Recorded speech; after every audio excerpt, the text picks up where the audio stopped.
আসসালামু আলাইকুম এভরিওয়ান। আমি কেকটা বানানোর সময় ভাবিনি কেকটা যে এতটা সুন্দর হবে। এখানে আমি কেকের মধ্যে সুগার সিরাপ দিয়ে নিচ্ছি। কেকের মধ্যে অতিরিক্ত পরিমাণ সুগার সিরাপ দেওয়া যাবে না, এতে করে কেকের টেস্ট কমে আসে। এখানে আমি চকলেট ক্রিম লাগিয়ে নিচ্ছি, তার উপর কেকের এই স্লাইসটা দিয়ে দেব। এখন দিয়ে আবার সুগার সিরাপ লাগিয়ে নেব। সুগার সিরাপ দিয়ে আবার অল্প পরিমাণ কিছু চকলেট ক্রিম লাগিয়ে নেব। আর আমাদের অবশ্যই এভাবে ক্রাম কোটিং করে নিতে হবে, এতে করে আমাদের ফিনিশিং দেওয়ার সময় কোনো প্রকারের কেক ক্রামস উঠে আসবে না। এইভাবে আমি একটা প্লেট নাইফ দিয়ে উপরেও সাইডে ভালোভাবে ফিনিশিং দিয়ে নেব। আর এখানে আমাদের কোনো প্রকার স্মুথ ফিনিশিংয়ের প্রয়োজন নেই।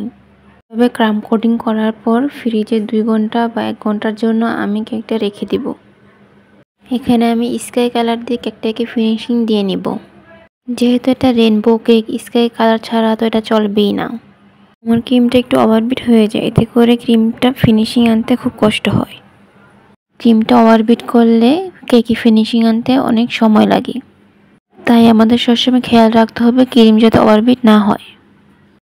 এখানে আমি একটি প্লেট নাইফ দিয়ে উপরেও সাইডে ফিনিশিং দিয়ে নেব।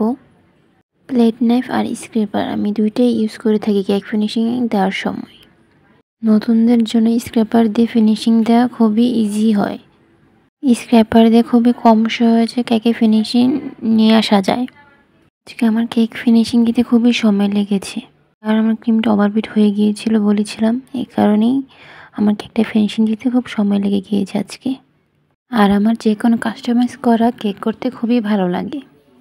এই রেনবো কেকটা বাচ্চারা খুবই পছন্দ করে থাকে। এই কেকটার মধ্যে আমার অনেকগুলো রং ব্যবহার করতে হয়েছে।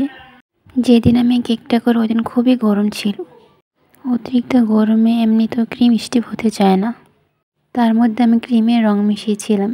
ক্রিম নরম নরম হয়ে আসছিল।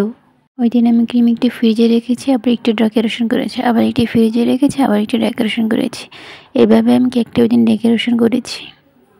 অতিরিক্ত রং মিশানো কেক আমাদের খাওয়া উচিত নয়, তাও মানুষ এরকম কেক অর্ডার দিয়ে থাকে, বাট আমি এরকম কেক অর্ডার নেওয়ার সময় বলিনি। অতিরিক্ত রং মেশানো কেক স্বাস্থ্যের জন্য খুবই আনহেলদিকর। আসলে অতিরিক্ত রং মেশানো কেকগুলো দেখতে খুবই সুন্দর লাগে, কিন্তু এতে অতিরিক্ত রং মেশানোর কারণে অনেক সময় কেকের টেস্টটা কমে যায় বা অনেক সময় ক্রিমটা তিতো লাগে। এখানে আমি কিছু বাটারফ্লাই বসিয়ে দিয়েছি।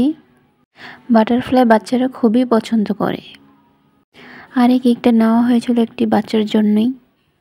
আর আমার কেকে সুগার বল বসাতে খুবই ভালো লাগে। মনে হয় কেকে যেন সুগার বল না দিলে কেকের সৌন্দর্য ফুটিয়ে ওঠে না। আমি বেশিরভাগ কেকে সুগার বল দিয়ে ডেকোরেশন করে থাকি। আর যিনি আমার থেকে কেকটা নিয়েছিল তিনিও কেকের ডেকোরেশনটা খুবই পছন্দ করেছিল। কিছু কিছু কেক দেখলে মনে হয় ডেকোরেশন করতে খুবই ইজি, আসলে ততটা ইজি না। এই তো আমার কেকের ফাইনাল লুক।